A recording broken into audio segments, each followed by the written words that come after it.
Pues vamos a comenzar nuestra enseñanza del día de hoy. Y yo no sé cuántos de ustedes se pueden identificar conmigo, pero en lo personal, por mucho tiempo me dejé impresionar por los dones y la unción, mucho tiempo.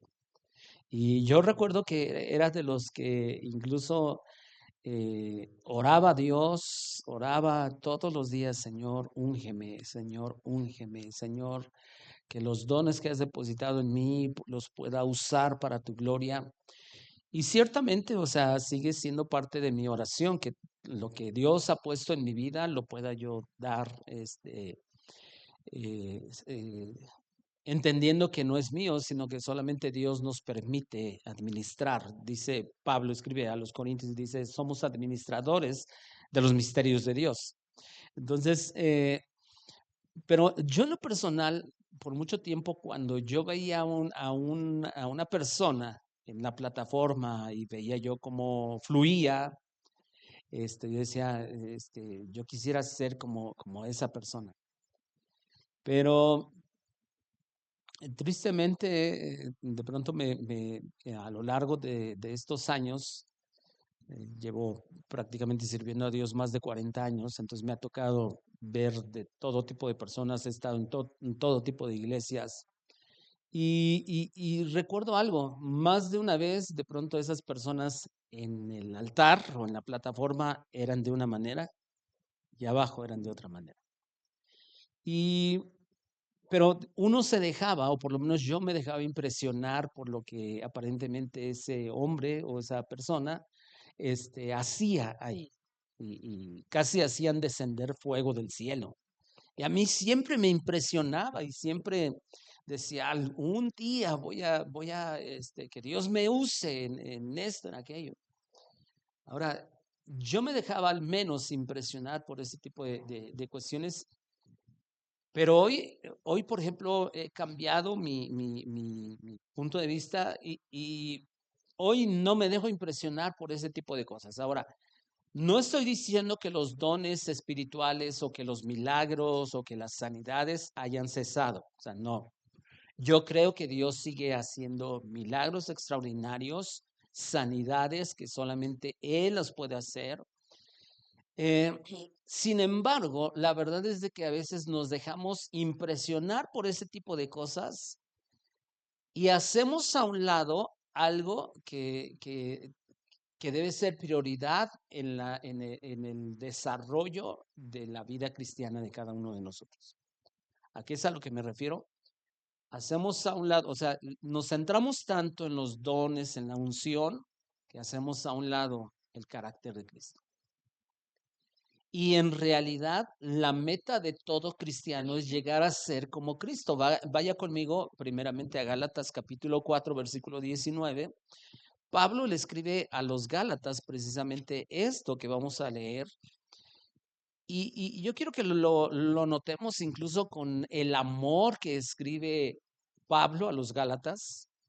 Recuerden que esta carta a los Gálatas es una carta en la que es una llamada de atención, por llamarlo así, a los Gálatas, porque parte de lo que escribe Pablo dice, o sea, me asombra que ya ustedes se hayan desviado del camino prácticamente. Gálatas capítulo 4, versículo 19. Fíjense la expresión que usa el apóstol Pablo. Hijitos míos, por quienes vuelvo a sufrir dolores de parto hasta que Cristo sea formado en ustedes.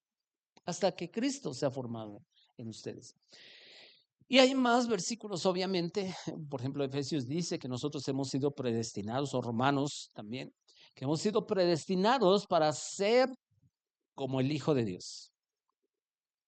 Entonces, la meta de todo cristiano es llegar a ser como Cristo. Ahora, yo no sé cuántos de nosotros al escuchar esto podremos decir, híjole, no, pues todavía me falta un montonal para ser como Cristo.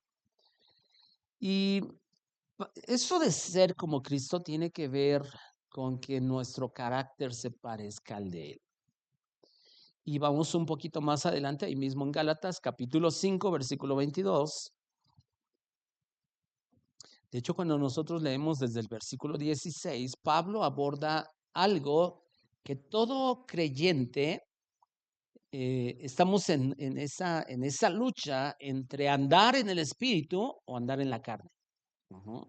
Y Pablo lo describe muy bien, pero vamos a ver qué es lo que dice Gálatas capítulo 5, versículos 22 y 23. Y si me ayuda alguien para leerlo en voz alta, por favor.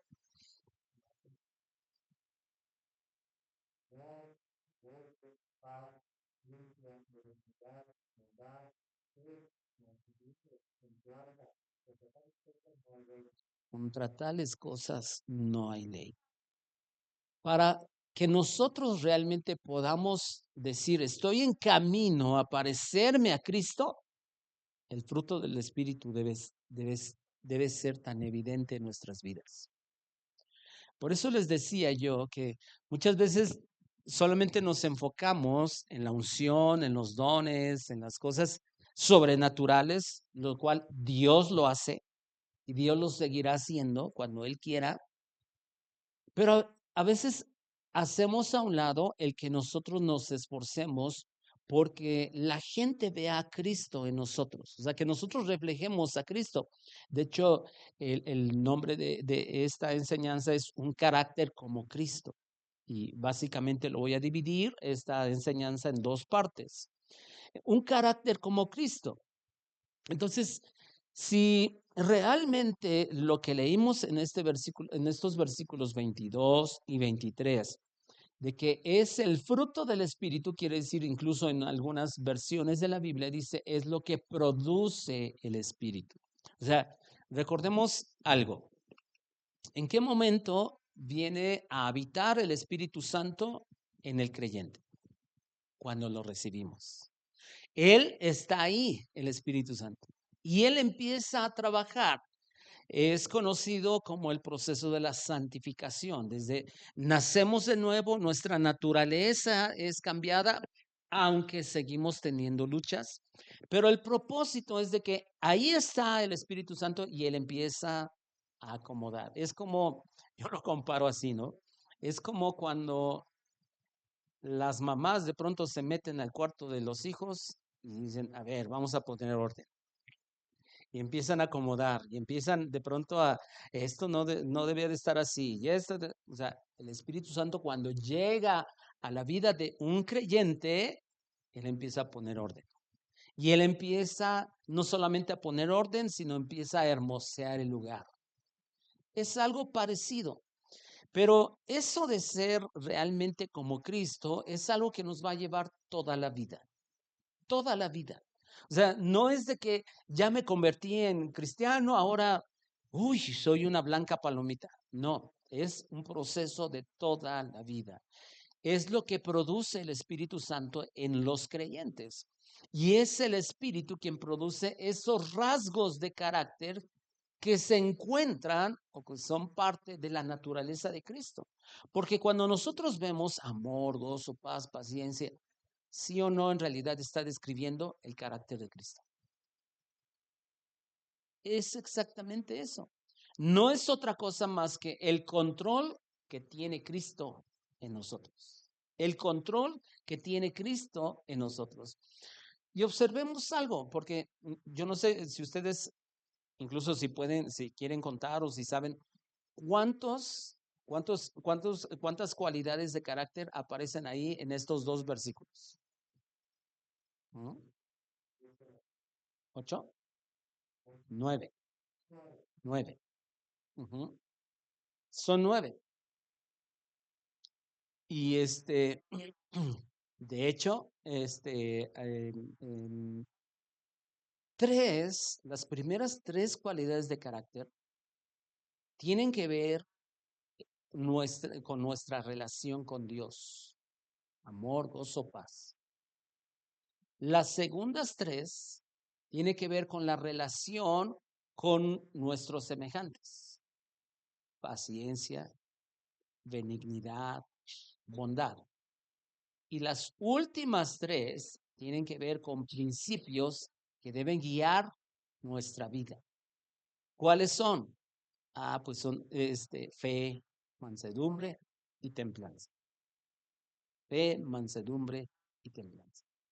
Pero todas esas son rasgos de carácter que tienen que ser evidentes porque precisamente somos la morada del Espíritu Santo y Él empieza a poner orden y Él empieza a hermosear nuestra vida y Él empieza a trabajar en nosotros de tal manera que nos parezcamos cada vez más a Cristo.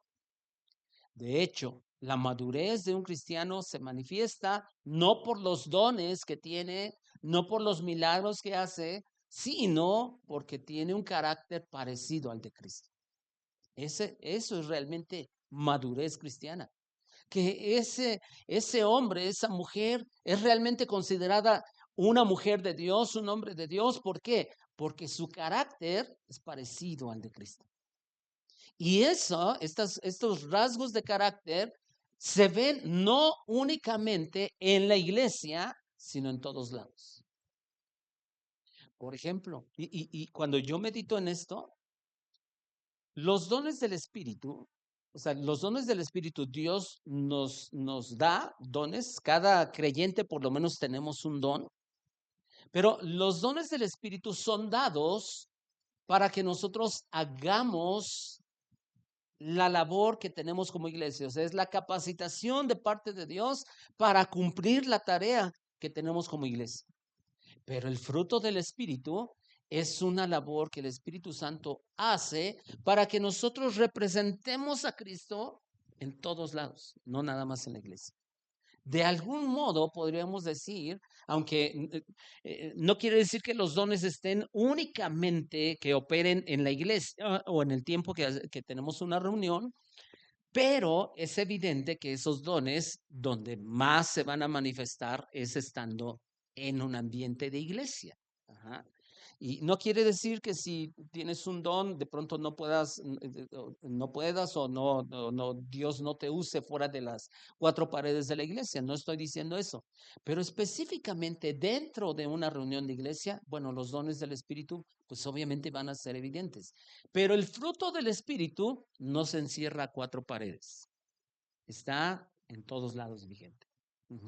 Porque vas a aprender a ser paciente no solamente cuando estás en una reunión de iglesia, sino cuando estás allá afuera, cuando estás con tu familia, en todos lados. Y simple y sencillamente el fruto del Espíritu es la evidencia de una vida transformada. Es la evidencia de una vida transformada. Y vamos a considerar los primeros 5.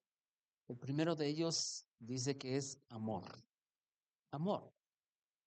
La primera evidencia de la obra transformadora del Espíritu Santo es el amor. Pero es el tipo de amor, la Biblia usa diferentes palabras en griego para referirse a amor. Amor tiene que ver con un amor filial, ese es un tipo de amor.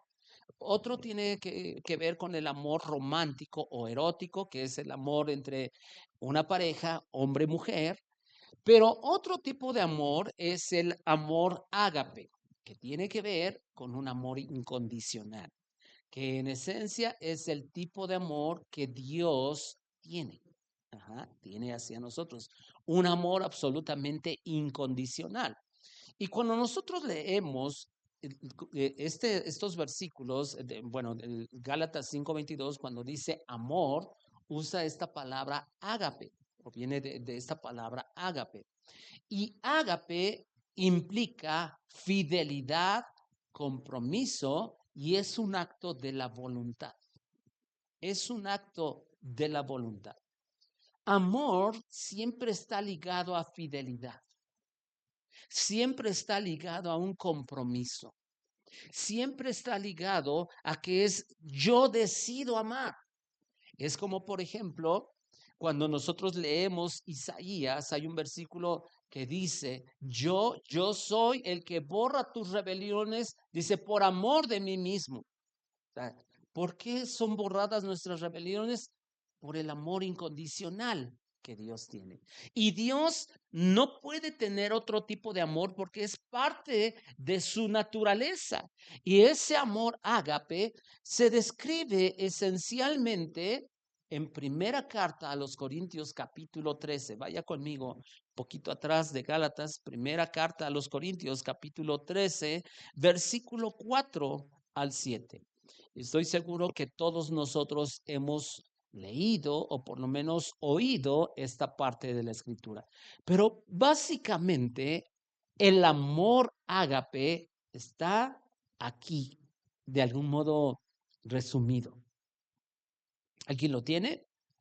Versículos 4 al 7, alguien que lo lea en voz alta, por favor.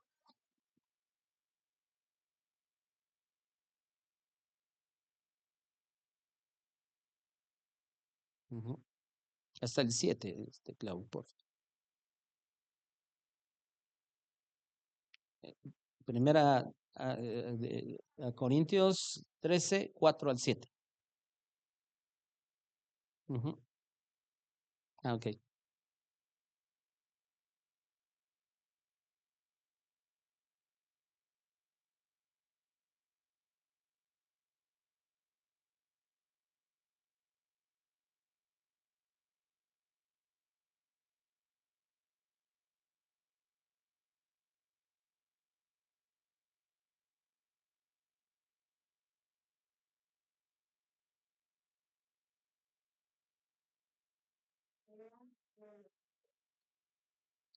O sea, se dieron cuenta cómo ese es un amor incondicional, porque todo lo soporta, todo lo sufre.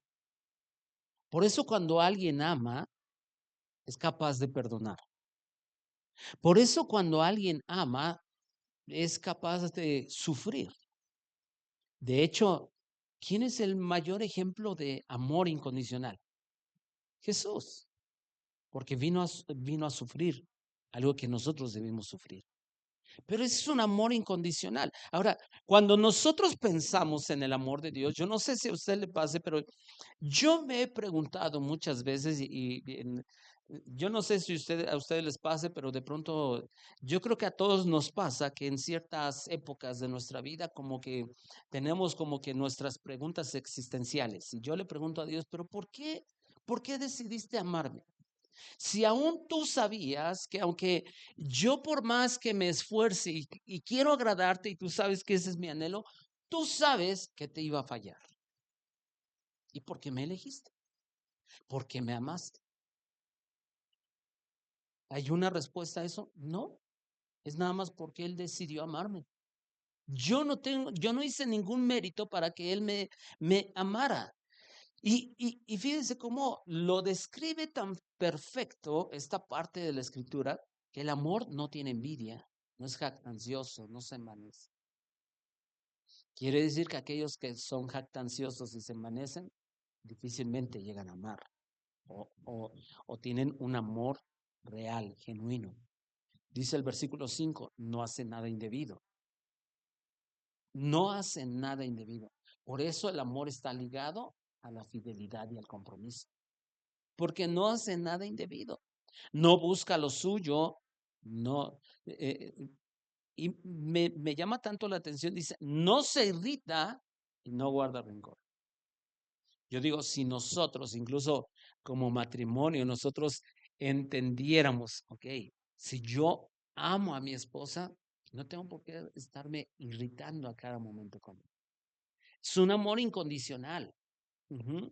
Es un amor, este tipo de amor ágape, que es el tipo de amor que emana de Dios, porque es la naturaleza de Dios, es la esencia de Dios, es un amor que siempre busca el bien del objeto amado. Va a buscar siempre su bien. Ahí, yo creo que en los últimos tiempos, las últimas temporadas, mi esposa y yo, casi no hay día en que no nos mandemos frases de amor y le digo constantemente, le digo, es que créeme, pasa el tiempo y siento que te amo más. O sea, es un amor mucho más maduro y trato de cuidarla mucho más le decía yo el otro día, le digo, es que créeme, tengo aquí en mi mente o sea, todos los días, o sea, tu rostro, o sea, sonriendo, le digo, siempre. Y hay días que a lo mejor a mí en lo personal, puede ser que esté yo cansado, puede ser que yo diga, híjole, ya no puedo. O sea, estando trabajando, y ya no puedo. Y de pronto se me viene a la mente mi esposa y digo, sí puedo, sí puedo, sí puedo. Y siempre le mando mensaje y le digo, eres mi inspiración y eres la que me da fuerza para seguir adelante. Pero ese tipo de amor que siempre busca el bien del objeto amado. Y es precisamente ese tipo de amor que Dios expresa hacia sus criaturas. Por eso, recuerdan qué es lo que dice Juan capítulo 3 versículo 16, porque de tal manera amó Dios, ágape, un amor incondicional al mundo, ajá, que ha dado a su Hijo. Ujú. Entonces, es ese tipo de amor y es incondicional, es el que produce el Espíritu Santo en nosotros. Es un amor incondicional, ajá, que se refleja en mi relación como esposo, con mi esposa, como de padre a hijo, que es ese tipo de amor que tú, el Espíritu Santo te permite estar desarrollando, estar ahí, que el Espíritu Santo está trabajando de tal manera que de pronto incluso aquellos que te han defraudado, aquellos que te han lastimado, tú buscas su bien. Hace alrededor de 2, 3 semanas, algo así, iba yo llegando a mi casa, a casa de todos ustedes. Y y de pronto veo, estaba yo en la calle de abajo, iba yo llegando, veo que se da vuelta un carro. Y digo, yo conozco ese carro. Y ya veo, se va perfilando y digo, ah, ya sé quién es, este muchacho. Ya sé quién es. Era un hombre que, pues de cierta manera nos defraudó como iglesia, o sea, hace muchos años, y tenía mucho tiempo que no lo veía yo. Y humanamente, yo, yo a lo mejor tendría el derecho, por llamarlo así, de reclamarle todo lo que él hizo. Yo me acuerdo, me acerqué y cuando yo iba acercándome, me hace así y me sonríe. Yo voy, me acerco y estoy platicando con él. Oye, ¿cómo estás? Me da gusto verte y todo. Humanamente, tú dices, tendría yo el derecho de reclamarle, pero es ahí donde ves que es el Espíritu Santo el que está obrando en tu vida, de tal manera que en lugar de reclamar, yo le dije, ¿sabes qué? Que Dios te bendiga, que Dios esté contigo. Y precisamente cuando Dios está obrando en nosotros es cuando te das cuenta que empiezas a amar a las personas y estás buscando siempre su bien, aunque no se lo merezca.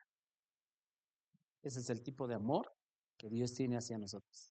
Porque ninguno de nosotros nos merecemos el amor incondicional de Dios.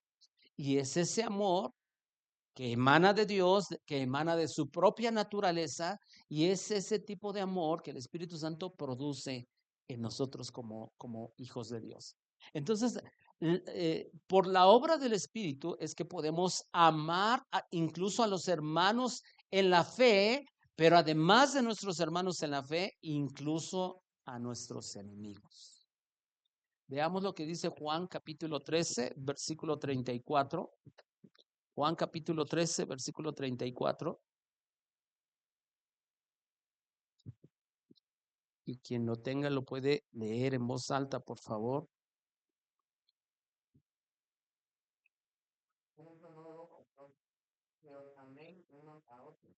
Ujú. Un mandamiento nuevo, que se amen. ¿Pero de qué manera? De una manera incondicional.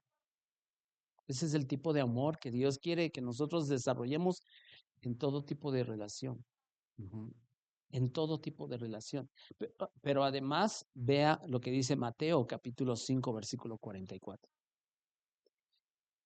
Y siempre, siempre que leo este pasaje de Mateo 5, siempre me hace reflexionar. Versículo 44, ¿quién lo puede leer en voz alta, por favor?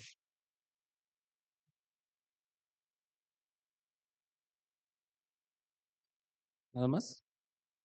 ¿Es otra versión? Ah, con razón. Sí, ama a tus enemigos. Yo pregunto, ¿es fácil amar a aquel que nos persigue? Humanamente no, pero es el Espíritu Santo el que puede producir ese amor. Pero además dice, ama, bendice a los que te maldicen. A veces nos maldicen. ¿Y cómo respondemos? Puede ser que respondamos igual, ¿no? Pero Dios dice, no, bendícelos, bendícelos. Y dice, haz bien a los que te aborrecen. ¿Cuántos de nosotros realmente podemos hacer esto? Porque en todos lados vamos a encontrar con personas a los cuales no les caemos bien. Y tal vez algunos de ellos buscarán hacernos algo, hacernos algún daño. Pero y yo digo, Señor, humanamente no podríamos hacer esto si el Espíritu Santo no está en nosotros. Pero como está dentro de nosotros, lo podemos hacer. Y dice, hagan bien a los que les aborrecen y oren, o sea, todavía vayan más allá. Oren por aquellos que les ultrajan y les persiguen. Oren por ellos.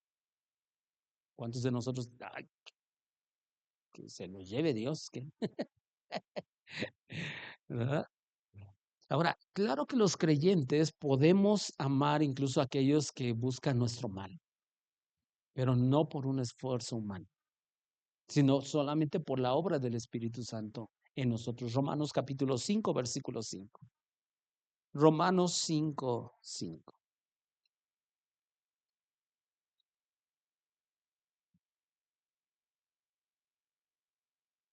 ¿Quién más lo puede leer?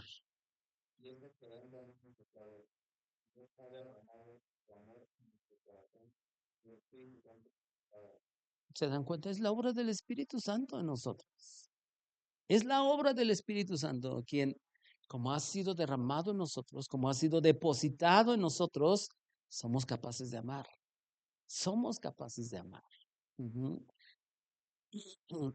Segunda cualidad de carácter que vemos del fruto del Espíritu. Dice amor, gozo.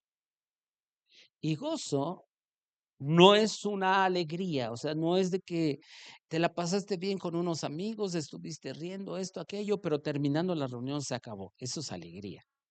Gozo va más allá. El gozo es que tú experimentas más que alegría en las circunstancias, en medio de las circunstancias que te rodean, aunque no sean favorables. Y vayan conmigo a Santiago capítulo 1, versículo 2. Santiago capítulo 1, versículo 2. Y me gusta cómo prácticamente comienza así la carta que le escribe, que escribe el apóstol Santiago. O sea, un saludo breve, pero enseguida pone esto. ¿Ya lo tienen? Dice, hermanos míos, tengan por sumo gozo cuando se hallen en diversas pruebas, porque el gozo no depende de las circunstancias que nos rodean.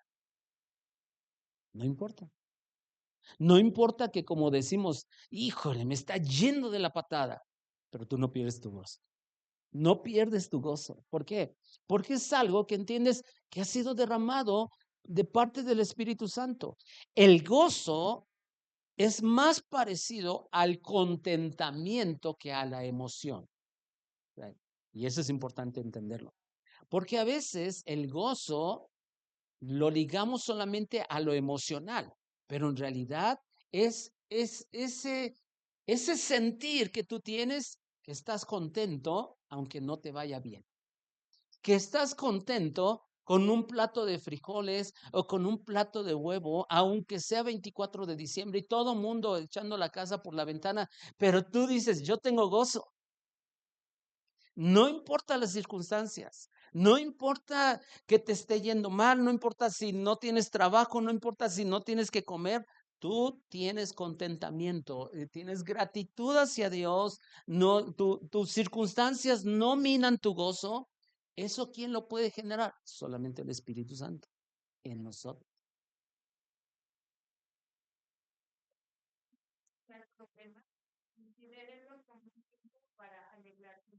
Considero.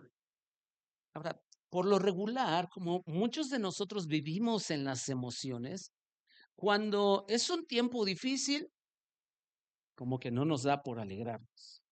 Pero el gozo no depende de nuestras circunstancias. Entonces, ese gozo no es una alegría temporal que nos produce algo que nos gusta, como pudiera ser comer algo. Por ejemplo, la semana pasada alguien me mandó pozole. Pues, me produce un gozo y una alegría. Me siento con mi plato de pozole.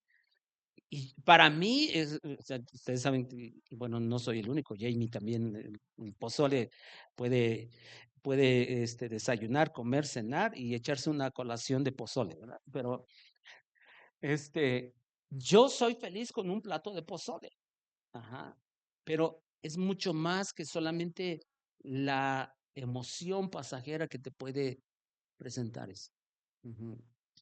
Eh, Incluso, por ejemplo, algunos que nos gusta algún deporte, yo por ejemplo disfruto mucho ver un partido de fútbol americano, un partido de fútbol, me puedo sentar y de pronto decir, estar tranquilo, estar alegre, estar contento porque estoy viendo lo que a mí me gusta.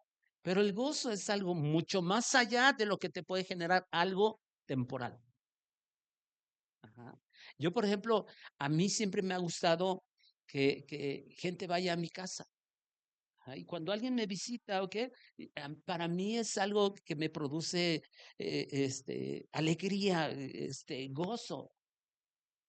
Pero puede ser que a lo mejor, ok, está algo que te gustó, pero es algo temporal. El gozo es algo que siempre lo tienes, no importando las circunstancias. Pero el gozo, además, está conectado a nuestra comunión con Dios. Vaya conmigo a Salmos capítulo 16, versículo 11.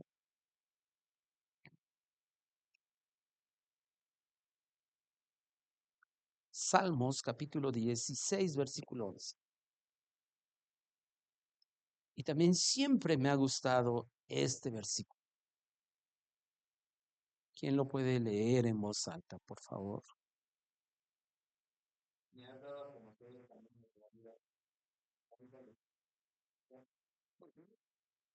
Ujú. Me llenarás de alegría. ¿En dónde? En tu presencia. Porque el gozo está íntimamente ligado a nuestra comunión con Dios. Una persona gozosa, y me estoy refiriendo a un cristiano gozoso, es alguien que tiene una comunión estable con el Señor. Ujú.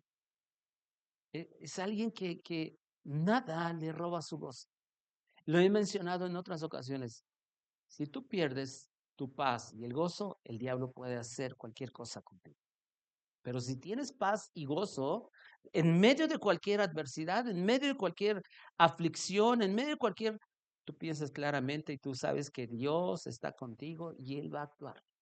De la manera que ni siquiera te imaginas, pero Él lo va a actuar. Porque el gozo que proviene del Espíritu no depende si nos va bien o nos va mal. Ujú. Siguiente cualidad de carácter, paz. Paz. Y yo no sé si estén de acuerdo conmigo, pero para mí desde hace años yo he visto que una de las mayores bendiciones que podemos tener como creyentes es la paz. La paz.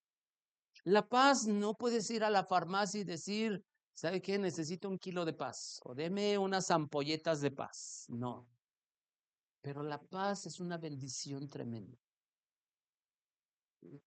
Puede ser, y ahora en esta época en la que el trabajo está muy, muy pesado, para mí, y bueno, no nada más en esta época, desde que casi prácticamente recién que nos casamos y de pronto llegaba yo en las jornadas también cansado de trabajo, para mí siempre llegar a mi casa ha sido un refugio, siempre, siempre, siempre.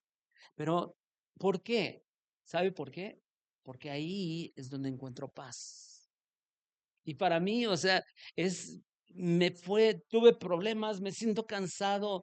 Cuando iba yo hasta la ciudad, te sientes fastidiado a veces del tráfico, pero llegar a mi casa para mí era así como que un renuevo. Ver a mis hijos, ver a mi esposa, para mí siempre ha sido como que lo máximo. Y días que, por ejemplo, otros días que llega uno de trabajar, yo disfruto estar en mi casa.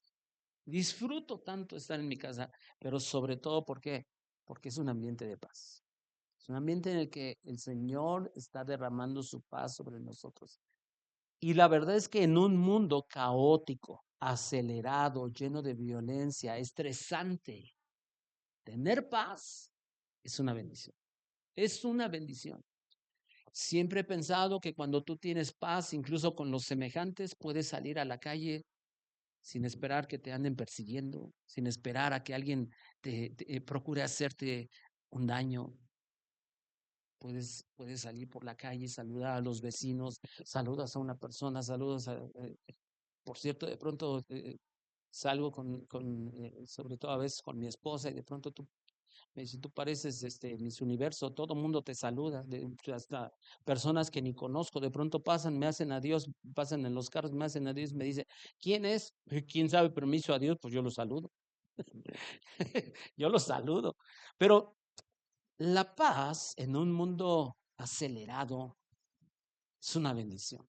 Y este término paz se refiere a dos cosas, la paz interior y la paz hacia los semejantes. Ahora, la paz interior solamente se puede obtener cuando tú estás en paz con Dios. Tienes una paz interior. Pero la paz hacia nuestros semejantes también es necesaria. Y solo el Señor nos puede ofrecer un tipo de paz que el mundo no puede dar. El mundo no puede dar. Tal pareciera que los filipenses habían perdido su gozo y su paz por lo que estaban atravesando. Y Pablo les tiene que escribir la carta a los filipenses. ¿Saben desde dónde? Desde la cárcel. Es una de las llamadas, Filipenses es una de las cartas que se les llaman las cartas de la cárcel, porque Filipenses la escribe Pablo cuando está en prisión. Y vaya conmigo a Filipenses capítulo 4, porque tal parece que había algunos problemillas en esta iglesia, en Filipos, de tal manera que había división, que algunos estaban pasándola mal, y Pablo en la prisión le tiene que escribir a los que estaban libres, a los que no estaban en la prisión, les tiene que escribir esto. Y vean, capítulo 4, versículo 4, regocíjense en el Señor siempre. Y otra vez les digo, regocíjense.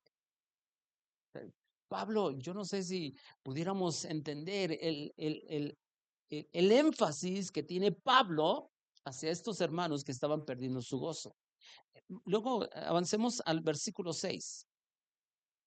Dice, por nada estén afanosos, sino sean conocidas sus peticiones delante de Dios en toda oración y ruego con acción de gracias. Él estaba diciendo, no se estresen por nada, mejor oren. Pero vean el versículo 7. Dice, y la paz de Dios que sobrepasa todo entendimiento guardará sus corazones y sus pensamientos en Cristo Jesús. O sea, casi, Pablo les estaba escribiendo a los filipenses, tranquilos, mejor oren, no se estresen, oren. Y el Señor les va a dar su paz. El Señor va a guardar sus corazones. Ahora, nosotros nos podemos hacer una pregunta. ¿Cómo tener paz en medio de aflicciones? Porque es una de las cosas que más perdemos, nuestra paz, cuando estamos en aflicción. ¿Alguien le ha pasado que de pronto tiene una aflicción y pasa toda la noche en vela? ¿Cómo le voy a hacer? ¿Cómo voy a resolver esto? ¿Cómo le voy a hacer aquí? Y ves, es la 1 de la mañana, 2, 3, 4 de la mañana, ni resuelves nada, no te duermes nada, estás todo estresado, estás pensando en qué vas a hacer, esto, aquello. Pero cuando está el Espíritu Santo obrando en tu vida, empiezas a tener paz. Y sabes, cuando tú tienes paz, puedes pensar con claridad, porque de hecho, la paz está ligada con el dominio propio, porque puedes pensar con claridad, puedes estar ahí y puedes realmente experimentar esa paz que solo el Señor la puede dar. Romanos capítulo 14, versículo 19. Porque esa paz que proviene de Dios promueve la unidad dentro del cuerpo de Cristo. Romanos capítulo 14, versículo 19. ¿Quién lo puede leer en voz alta, por favor?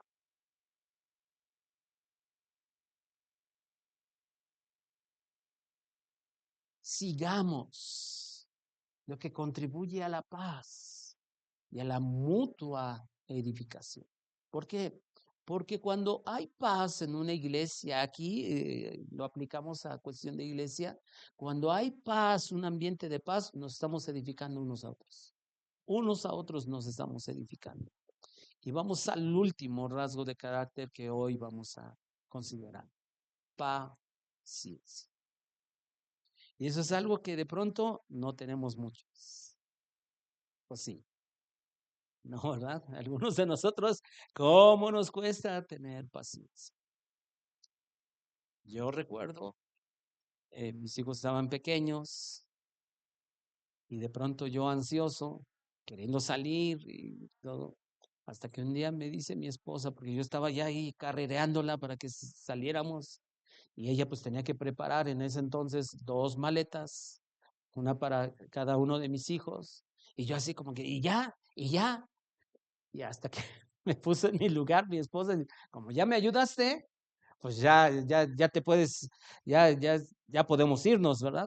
Entonces dije, sí, sí es cierto. Y yo le dije, Dios, ayúdame a tener paz, a tener paciencia, perdón. Ayúdame a tener paciencia. Y puedo decir desde hace años que Dios ha obrado mucho en eso y no quiere decir que ya sea 100% paciente, pero yo soy de los que de pronto, y aunque últimamente ya mi esposa y mi hija, de pronto ellas solitas se van a sus compras y andan de aquí para allá. Pero yo recuerdo más de una vez, de pronto cuando pues uno trabaja, ya saben, en una empresa y en este tiempo que te dan un aguinaldo, yo recuerdo más de una vez me tocó de que del dinero de fin de año que percibíamos, yo le asignaba una cantidad a cada uno de mis hijos y a mi esposa y yo los llevaba de compras. Y yo siempre he pensado que, y no lo digo por otra cosa, no me lo tomen a mal, hermanas, pero yo siento que en el caso de nosotros como hombres, vas a comprar algo y nada más dices, me gusta, no me gusta, punto. O sea, lo que te gusta, lo compras. Pero las mujeres van a un lado, les gusta, y, sí, pero ahorita, y van la segunda tienda, tercera tienda, cuarta tienda, quinta, octava, novena, décima, y dice, compro el de la primera tienda. Y te quedas así como que, y yo recuerdo muy bien más de una vez ir con mi esposa y con mi hija en esa rutina, 6, 7, 8 tiendas. Y de pronto me decía mi esposa, ay, a ver si no, no te vayas a enojar. Le digo, no tengo por qué, yo aquí estoy con ustedes. Y yo digo, si yo pasé la prueba de la paciencia, sé que es el Espíritu Santo el que ha obrado en mí, porque como les decía yo no era muy paciente, pero yo veo que es Dios obrando en nuestros corazones. Ahora, la paciencia es la capacidad de soportar o aguantar. Eso es paciencia. Y me llamó mucho la atención que en el idioma original da la idea de largura de espíritu. Y alguien dirá, ¿cómo que largura de espíritu? ¿Qué es? ¿Que son desdoblamientos o qué? No, no, no. Una persona paciente es capaz de soportar mucho dolor y sufrimiento sin quejarse, como Job. ¿Usted cree que Job se haya impacientado en medio de la situación? No. Pero, y obviamente que sufrió. Además de que una persona paciente es lento para enojarse. ¿Por qué? Porque está ligado también con el dominio propio. Porque se mantiene siempre en sus cabales. Una persona paciente se mantiene siempre en sus cabales. O sea, difícilmente se va a enojar. Así como Dios es paciente con nosotros, Dios quiere que nosotros seamos con otros. Porque ¿está usted de acuerdo que Dios ha sido paciente con usted? Es esa misma paciencia que Dios quiere que usted le tenga a los otros. A mí me pasaba algo que yo era muy paciente con las personas, pero bien impaciente con mi familia. Hasta que un día me dijo mi esposa, y una vez también mi hija, que tú con todo el mundo eres paciente, menos con nosotros. Era una cachetada, una bofetada para mí. Y hoy, créanme que el Señor ha obrado. El Señor ha obrado en nuestros corazones. Romanos capítulo 9, versículo 22. La sangre de Cristo te reprenda.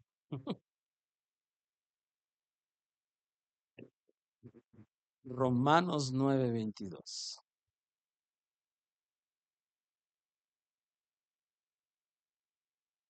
¿Quién lo puede leer, por favor?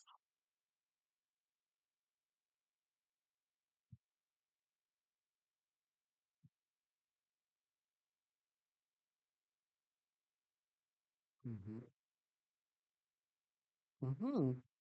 Eso quiere decir que Dios es paciente incluso para aquellos que no lo merecen. ¿Y cómo quiere Dios que nosotros seamos pacientes, aún con aquellos que no lo merecen? Pregunta, ¿qué tanto somos pacientes en las situaciones diarias?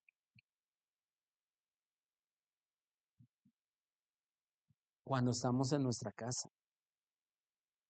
O sea, ¿cómo somos? Porque en realidad ninguno de nosotros nos merecemos la paciencia de Dios, pero Dios quiere que nosotros seamos pacientes con todos, incluso con aquellos que no se lo merecen. Y no hay manera de practicar la unidad dentro del cuerpo de Cristo sin ser pacientes. Efesios capítulo 4, versículo 1 al 3.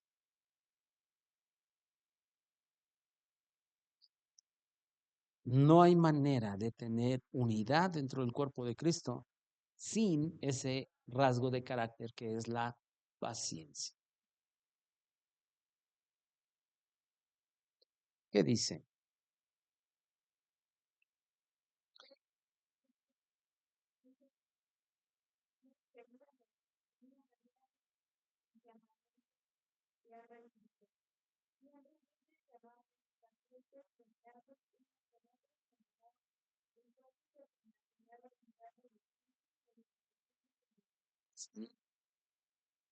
Híjole, yo no sé si ustedes, pero estos 3 versículos nos habla tanto. No hay manera de tener unidad en una iglesia local sin humildad, mansedumbre y paciencia. ¿Por qué es necesaria la humildad? Porque no todos tenemos el mismo nivel de espiritualidad. Porque no todos tenemos, o sea, necesitamos practicar la mansedumbre entre nosotros, porque hay hermanos que puede ser que nos hagan molestar. O soy el único. O sea, de pronto digo, en una iglesia, por muy pequeña que seamos, todos somos de diferente manera de ser. Y necesitamos aprender a ser mansos. Porque no falta el hermano que habla a lo mejor muy golpeado. Y no falta el que tal vez esté al lado y que es un hermano bien sentido. Y necesitamos practicar la mansedumbre. Y necesitamos practicar la paciencia. ¿Por qué? Porque no todos tenemos el mismo nivel de madurez espiritual. Hay quien soporta tanto. y le hacen algo como si no hubiera pasado nada. Pero hay aquellos que, hoy no vino Rosita, pero ella siempre dice, es que yo soy de mecha corta. Y por eso, para tener unidad, es necesaria humildad, mansedumbre, paciencia, paciencia, paciencia. Hay algunos débiles en la fe, hay algunos que tienen otro nivel de madurez espiritual. Y es necesaria la paciencia en la familia, porque incluso también dentro de la familia hay fricciones, ¿sí o no? Todos, en todas las familias hay fricciones. Puede ser que te haya agarrado incluso alguien en tus 5 minutos, como decimos, ¿verdad? Así, pero tienes que practicar aún en esos 5 minutos la paciencia. La paciencia es necesaria en todas nuestras relaciones interpersonales, porque debemos esperar para que Dios actúe en medio de las situaciones diarias que enfrentamos. Y esperar en nuestros días no es muy común y no es muy agradable.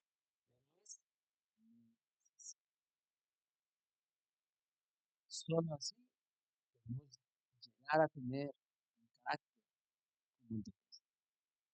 Por eso, cuando ahora yo analizo el fruto del Espíritu, le digo, Señor, permíteme cada día parecerme más a Cristo. Y claro que anhelo que tú me uses. Y gracias Dios, las veces que tú me uses.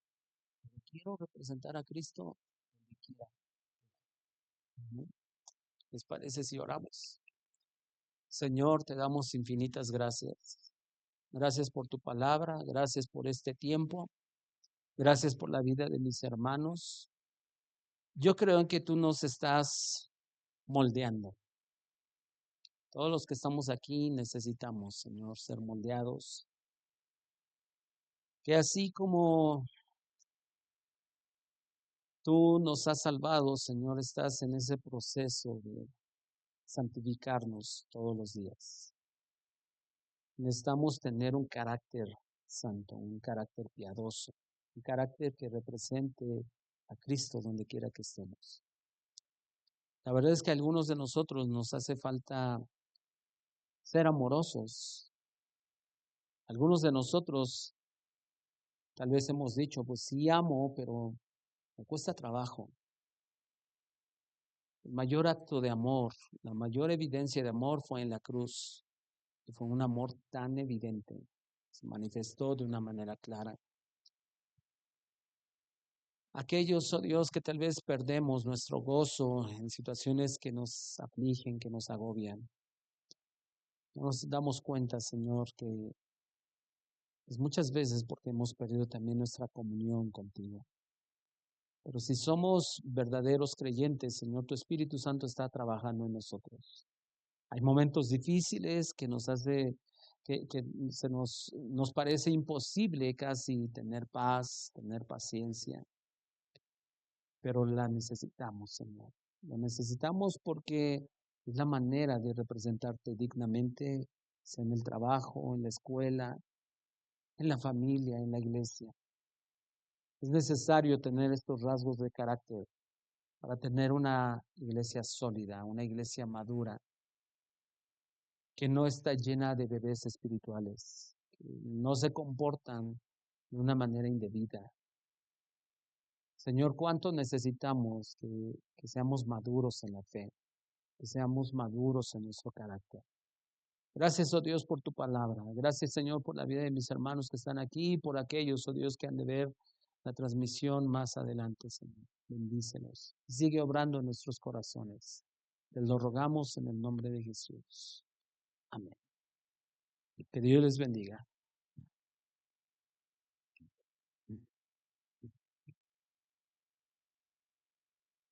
Tu espíritu, tu sangre y tu amor, por tu misericordia y tu bondad.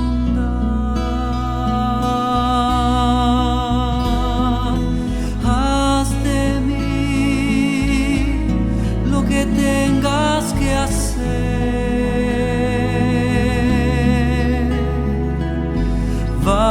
en tus manos